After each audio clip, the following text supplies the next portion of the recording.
მოგესალმებით. ქართული ოცნების არც ერთმა პარტნიორმა, არც ჩინეთმა, არც ირანმა და არც გაერთიანებულმა საამიროებამ მხარი არ დაუჭირა რეზოლუციას, რომელიც გმობს აფხაზეთში და ცხინვალის რეგიონში ძალისმიერი გზებით განხორციელებულ დემოგრაფიულ ცვლილებებს, რომელიც ადასტურებს დევნილთა უფლებას დაბრუნდნენ საკუთარ სახლებში და ხაზს უსვამს მათი საკუთრების უფლების დაცვას.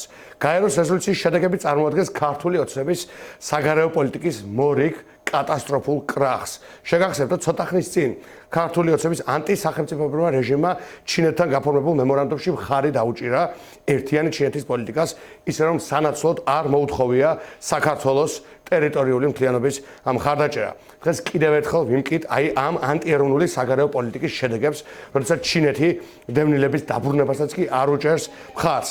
საზოგადოებას ახსოვს ისიც, რომ ამ რეჟიმმა არაბთა გაერთიანებული საამიროების სასარგებლოდ დათმო გაეროს მსოფლიო ტურიზმის ორგანიზაციის თავმჯდომარის მნიშვნელოვანი თანამდებობა, ისე რომ სანაცვლოდ არაფერი არ მიუღია ქართულ სახელმწიფოს. ქართული ოცნების რეჟიმი დაიარება ირანში პანაშვიდებსა და ინაუგურაციებზე.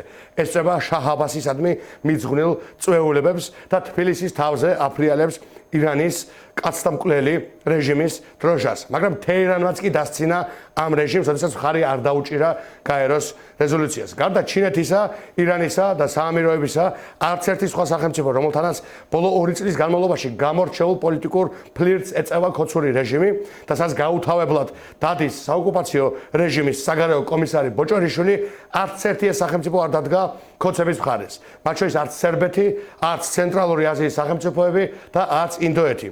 ვინ დაუჭირა მხარი რეზოლუციას? საქართველოს ყველა იმ მეგობარმა, ვისაც ქართული ოცნების რეჟიმი ესხმის თავს, მტრობს, ლანძღავს, აკრიტიკებს და აბრალებს საქართველოს წინააღმდეგ მოქმედებას. დიახ, ჩვენ მხარი დაგვიჭირა ევროკავშირმა, გაერთიანებულმა სამეფომ, ბალტიისპირეთმა, უკრაინამ, ნორდიკულმა სახელმწიფოებმა, საიდანაც თითეული წარმოადგენს ქოცების გამორჩეულ სამიზნეს, ვის ლანძღვაშიც პრემიერი და პარლამენტის სპიკერი ყოველ კვირეულად 10-ობით საათს ატარებენ. აი ეს არის ქოცების რეგვენული და მოღალატეობრივი პოლიტიკის საუკეთესო თვალსაჩინო ლუსტრაცია. ქოცი ემტერება ჩვენი ქვეყნის საუკეთესო პარტნიორებს და მეგობრებს, თავს ესხმის საქართველოს სუვერენობის ყველაზე მტკიცემცველებს, ლანძღავს ჩვენი დევნილების ინტერესების დამცველებს, სამაგიეროდ მოყვარედ გვიცხადებს საქართველოს ეროვნული ინტერესების ღიამტრებს და სრულიად გულგრილ მხარეებს, ვისაც საერთოდ სულერთია ჩვენი ქვეყნის და მისი ხალხის ბედი. მაგრამ ქოცი რის ქოცია რაიმე გამოუვიდეს, მას ესეც კი არ გამოსდის და ჩვენ ვხედავთ, რომ საკუთარი ეგრეთ წოდებული მეგობრებიც კი უმოწყალოდ დასცინიან ამ რეჟიმს, როდესაც არსა და არაფერში არ უჭერენ მას და მის პოზიციებს მხარს. ამასობაში საოკუპაციო რეჟიმის კომისარი ბოჭორიშვილი სწრაფი ტემპით ყალიბდება ყველა დროის ყველაზე უნიჭო და უსუსურ საგარეო საქმეთა მინისტრად, რომელიც საქართველოს ოდესმე ყოლია.